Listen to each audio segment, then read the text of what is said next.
ये फूली हुई सांस और ये थकावट भरी निगाहें जिस पहाड़ को देख रही है उसका नाम है तख्त सुलेमान।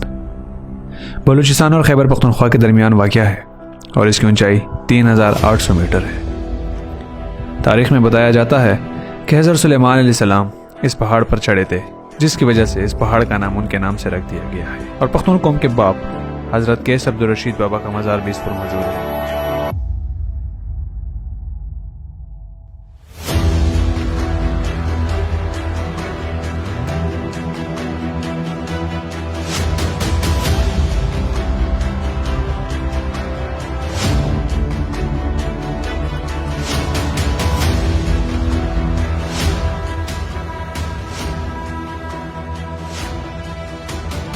तख्त सुलेमान तक पहुंचने के दो रास्ते हैं, बलूचिस्तान साइड से और केपीके के साइड से। बलूचिस्तान का रास्ता जोब से आता है और डेरा इस्माइल खान से जाता है केपीके का रास्ता।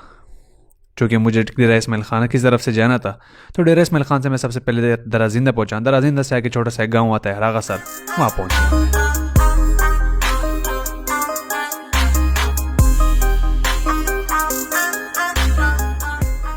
रागासर हम 3 लोग गए, मैं, अमजद और कैसर भाई।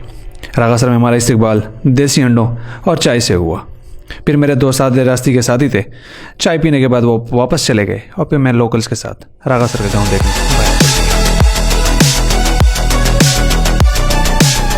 कुछ टाइम के लिए गाँव देखने के बाद हमारे लिए खाने में देसी मुर्ग की कुर्बानी दी गई और खाने के टाइम पे इस बात पर मशवरा हुआ कि सुबह किस टाइम जाएंगे। और रात को कहवा पीने के बाद मुत्तफ़िका तौर पर यह फैसला हुआ कि 3 बजे हम निकलेंगे। चांद भी पहाड़ की चोटी पर ठहर के हमारा इस्तकबाल कर रहा था और हम रात की तारीकी में अपना सामान ऊँट पर लद रहे थे। चूँकि रात की तारीकी में शूट करना नामुमकिन था, इससे दिन के टाइम रास्ते में ड्रोन शॉट ले लिए थे ताकि आप लोगों की रहनुमाई हो सके। शुरू के 800 या 900 मीटर आपको इस रोड पर चलना पड़ेगा, जो कि इंतहाई आसान है। और फिर उसके बाद थोड़ा सा आगे जाने के बाद दाएँ तरफ आप कच्चे रास्ते में अपना कदम रख लेंगे और सख्त हाइक आपकी शुरू हो जाएगी।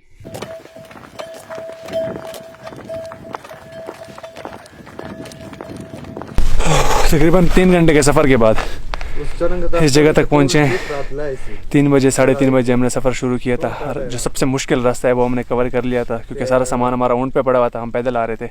रास्ते में हमें बिल्कुल ठंड फील नहीं हो रही थी, क्योंकि हम ट्रैकिंग कर रहे थे कंटिन्यूसली में पसीने छूट रहे थे। इस जगह पे रुके, सुबह की नमाज़ का टाइम हो गया, कोई 6 बज रहे। यहाँ पे वुज़ू शुज़ू बना के नमाज़ पढ़ेंगे, फिर जाके अपना सफ़र शुरू करेंगे। अच्छा, इस जगह पर पहुँच के ना फ्रीजिंग कोल्ड है। यकीन करें, अब मेरे ग्लव्स में से सिर्फ ये उंगली नज़र आ रही हैं, ये भी फ्रीज़ होने वाली हैं। मुझे ऐसे फ़ील हो रहा है, इतनी शदीद किस्म की ठंड है। अब जैसे जैसे हमारी हाइट और ज़्यादा होती जाएगी, ठंड की शिद्दत में इजाफा होता रहेगा। आई होप सो हम पहुंचते हैं टॉप तक। रागासर से तख्त सुलेमान तक का सफ़र अकेले कोई नहीं कर सकता, क्योंकि ट्रैक की कोई निशानदही नहीं है, ना ही किसी रास्ते की पहचान होती है। आपको लोकल की ज़रूरत हर हाल में पड़ती है। चूँकि यहाँ के लोकल अमूमन गरीब लोग हैं और मज़दूर हैं, इसलिए वो कुछ पैसों के एवज़ आपके साथ ऊपर तक चले जाते हैं। गर्मी के मौसम में अमूमन 2 से 4 हज़ार फ़ी मज़दूर लेता है, और सर्दी के मौसम में तो पहले आपके साथ कोई नहीं जाएगा, आपको मना करेगा कि सर्दी में कोई नहीं जा सकता वहाँ तक। लेकिन अगर आप फिर भी जाएंगे तो 5 से लेकर 10 हज़ार रुपये लेगा एक मज़दूर।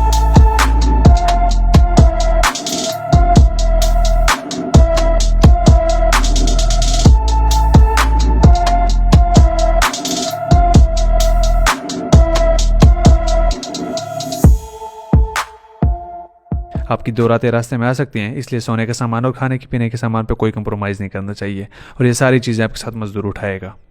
मेरे साथ टोटल 3 मज़दूर थे और एक ऊँट वाला था, जो कि पहले स्टॉप तक हमारे साथ जाता था। और इन चारों को 17,000 रुपये दिए गए। 5,000 फ़ी मज़दूर को और 2,000 रुपये ऊँट वाले को दिए गए। नमाज़ पढ़ने के बाद मज़ीद 1 या 2 घंटा ट्रैक करने के बाद हम अपने पहले स्टॉप पर पहुँच गए थे।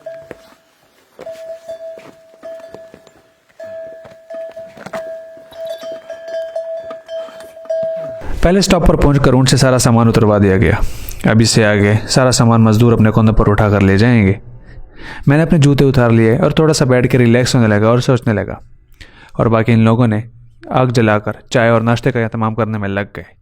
और मसूफ़ यानी आपका भाई ये सब चीज़ें भूल कर इस बात को सोच रहा था कि यहाँ तक तो आ गए हैं भाई, ये सामने वाली छुट्टी हम कैसे चढ़ेंगे।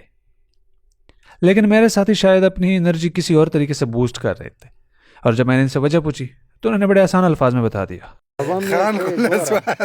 मुझे कहो दा भाई नस्वार दी नस्वार दक्ष इलावा चढ़ाई न कीगी ये न कदा नवा का चढ़ाई नस था। घर से कोई नाश्ता करके नहीं आया तो पूरा दिन जो है आपको इस चीज़ पे गुजारना पड़ता है और पूरे दिन ये खाना पड़ता है।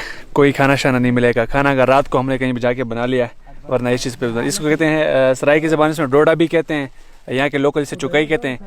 हाँ, ये मीठा भी होता है और एक मीठे के बगैर भी होता है। मीठे वाला ये लोग बता रहे हैं कि वो मीठा होता है, बंदे मतलब खाने में अच्छा लगता है लेकिन वो पेट में इतना मतलब वज़न नहीं रखता जितना ये जो रखता है। तो मीठा तो मैंने बहुत जल्दी खा लिया क्योंकि मुझे बड़ा अच्छा लग रहा था। तो इसको भी खाएंगे क्योंकि अभी हमने ये वाली चढ़ाई चढ़नी है। और ये जो स्ट्रिप जितनी छोटी कैमरे में नज़र आ रही है इतनी छोटी नहीं है, तकरीबन 2 घंटे तो मैं आराम से लग जाएंगे और मुझे खुद नहीं लग रहा कि मैं इसको चढ़ पाऊँगा या नहीं। और सामने बर्फ़ भी पड़ी हुई है और पूरे रास्ते ये आपको सुलेमानी चाय मिलेगी। वैसे इसको सुलेमानी चाय कहते हैं लेकिन ये सच में यहाँ पे सुलेमानी होगी क्योंकि पीछे सुलेमान का पहाड़ और इधर सुलेमानी चाय।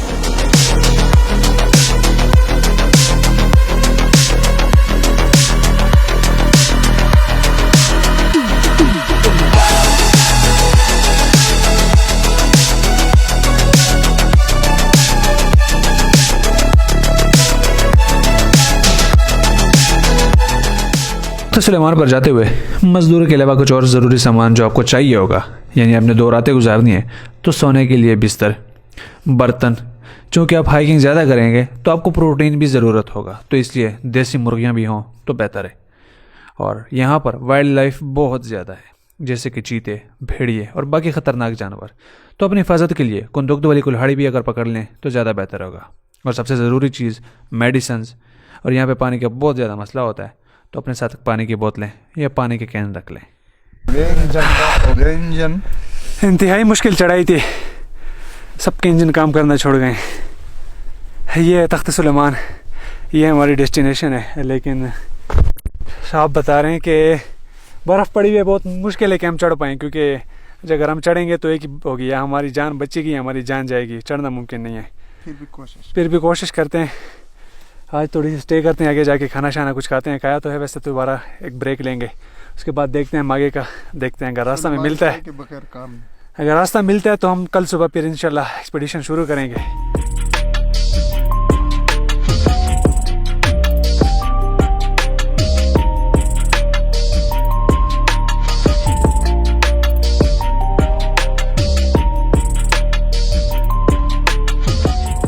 यहाँ पर रात गुजारने के लिए किसी टेंट की ज़रूरत नहीं पड़ती। रागासर के लोगों ने यहाँ पर भी घर बनाए हुए हैं और गर्मियों के मौसम में रागासर गांव के सारे लोग एक जगह पर इकट्ठे होकर एक साथ गांव छोड़कर यहाँ पर आ जाते हैं रहने के लिए। और सर्दी के मौसम में सर्दी की शिद्दत और बर्फ़ की वजह से ये घर छोड़कर नीचे गाँव में चले जाते हैं। चूँकि इन घरों के और कमरों के दरवाजे नहीं होते तो कोई भी इनमें आराम से रात गुजार सकता है। अगर कोई भी इनमें आराम से रात गुजार सकता है तो कोई भी चीज़ इनमें आराम से अंदर घुस सकता है। समझ रहे हो?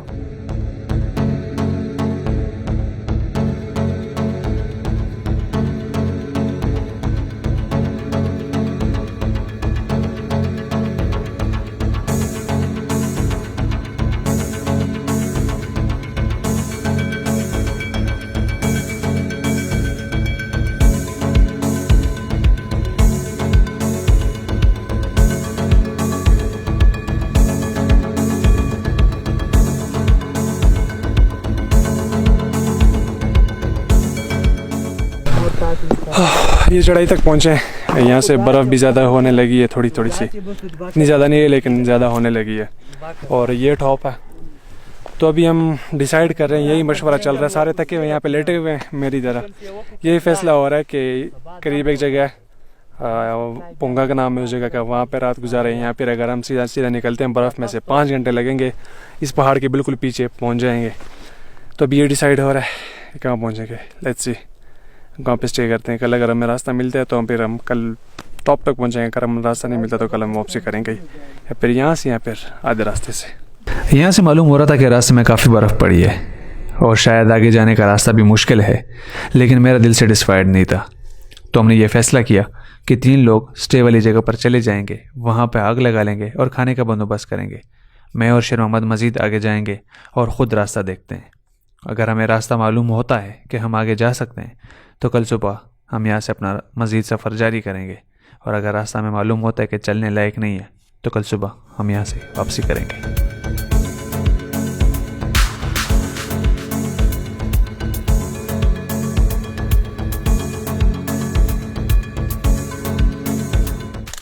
ओके, तो जहाँ पर हम बैठे थे वहाँ से मैं और शाह मोहम्मद तकरीबन 2 घंटों की मज़ीद हाइक करके आए। अभी तक जो हाइक करके आए थे वो हाइक का बच्चा था, कुछ भी फील नहीं हो रहा था। लेकिन असल ये जो जगह करके आए ना, यहाँ पे बंदे को पता चल जाता है कि इसके इंजन में कितना ज़ोर है। और असल टॉप जो है ना वो है हमारा, वो है वहाँ पर पहुँचेंगे, फिर उधर से ऐसे करके वहाँ पे तख्त सुलेमान तक जाएंगे। तो असल जो हमारा जो रास्ता है ना वो जाता है वो सामने गटके से, छोटी सा एक रास्ता होता है बिल्कुल पतला सा। उस पतले के रास्ते में से हम यहाँ से शुरू होकर ना टॉप तक जाएंगे। और ये पतले रास्ते में ये होता है, यहाँ पे ना सनलाइट दिन के टाइम लगती है या असर के टाइम लगती है, तो इस वजह से ये बर्फ़ जो होती है ना बड़ी सख्त हो जाती है। तो अभी हमने चेक किया, यहाँ पे इम्पॉसिबल है कि कोई यहाँ पे चढ़ जाए इस मौसम, क्योंकि इस साल बर्फ़बारी थोड़ी ज़्यादा हो गई है।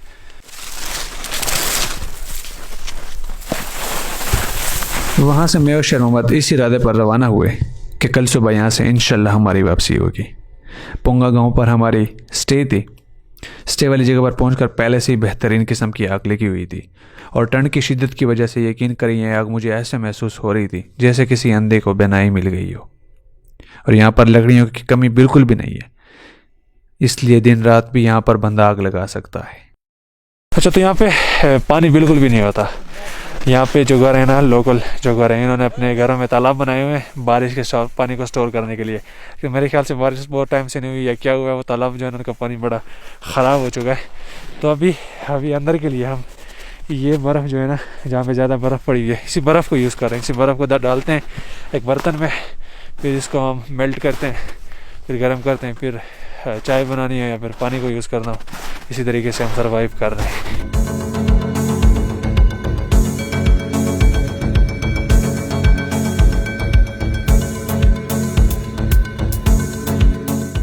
फिर रज़ाक भाई ने सुलेमानी चाय पिलाने के बाद खाने का बंदोबस्त किया, और यहाँ पर लोकल ने बड़े अच्छे लकड़ी के बेड्स बनाए हुए हैं, और मैट्रेस की जगह यहाँ पे घास पड़ी हुई थी। ठंड की वजह से नींद का आना तो नामुमकिन था, लेकिन थकावट उतारने के लिए सोना भी ज़रूरी था।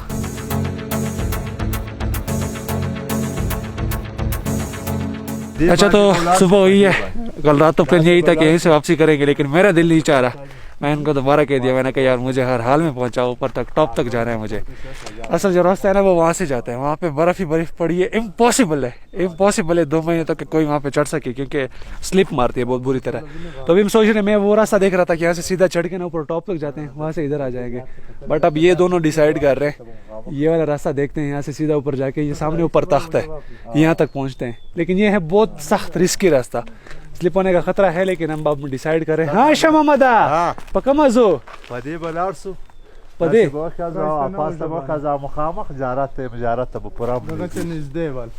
अच्छा, अभी भी ये बता रहे हैं कि हम करीब जा सकते हैं लेकिन टॉप तक नहीं कुछ हो सकते। लेकिन अब देखते हैं, इस रास्ते को चूज़ करते हैं कि कहाँ तक हम जा सकते हैं। ये वाला रास्ता चूज़ करके शायद एक बहुत बड़ी बेवकूफ़ी थी और एक बहुत बड़ा रिस्क भी, क्योंकि यहाँ पर 100% चांसेस थे कि हम किसी जंगली जानवर के हाथ चढ़ जाते, क्योंकि ये सिर्फ चढ़ाई थी तो हम भाग भी नहीं सकते थे। और अगर जानवर के हाथ ना चढ़ते तो रास्ता इतना ख़तरनाक था कि शायद फिसल कर किसी खाई में गिर जाते। लेकिन मौसूफ को जब तक रास्ता दिखता रहा वो आगे चलता रहा।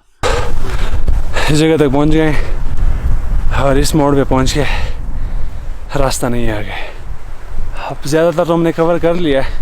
ये एक पहाड़ है जिसको हमें पार करना है, तो कुछ रेस्ट ले रहे हैं, फिर इस पहाड़ को दोबारा वापस जाके दूसरे रास्ते से देखते हैं अगर रास्ता निकलता है तो।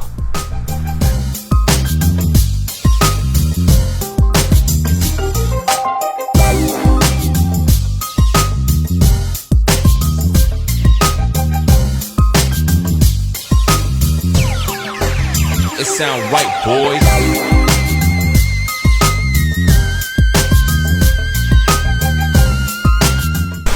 ऑल राइट, तो पहाड़ की दूसरी साइड पर भी हम आ गए और इधर देखें रास्ता ख़त्म हो गया।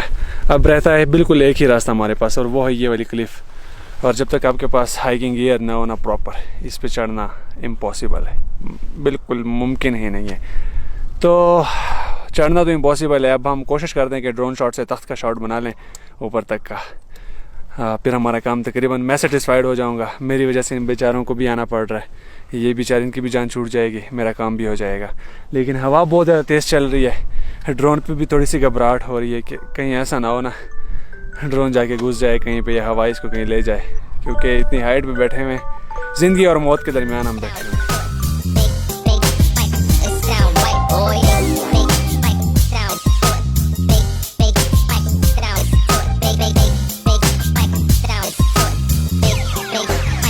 Sound right, boys. ड्रोन उड़ाने के बाद इस उम्मीद से वापसी का रास्ता अख्तियार किया कि इंशाल्लाह बहुत जल्द वापस आके दोबारा टॉप पर पहुंचूंगा।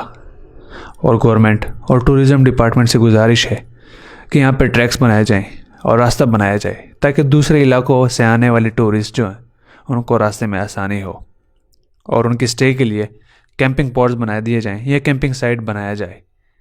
ज़्यादा कंस्ट्रक्शन ना हो तो ज़्यादा अच्छा है, क्योंकि जितनी ज़्यादा कंस्ट्रक्शन होगी इतनी ज़्यादा आलूदगी पैदा होगी, जितनी कम कंस्ट्रक्शन होगी इतना ही इलाका नेचुरल रहेगा।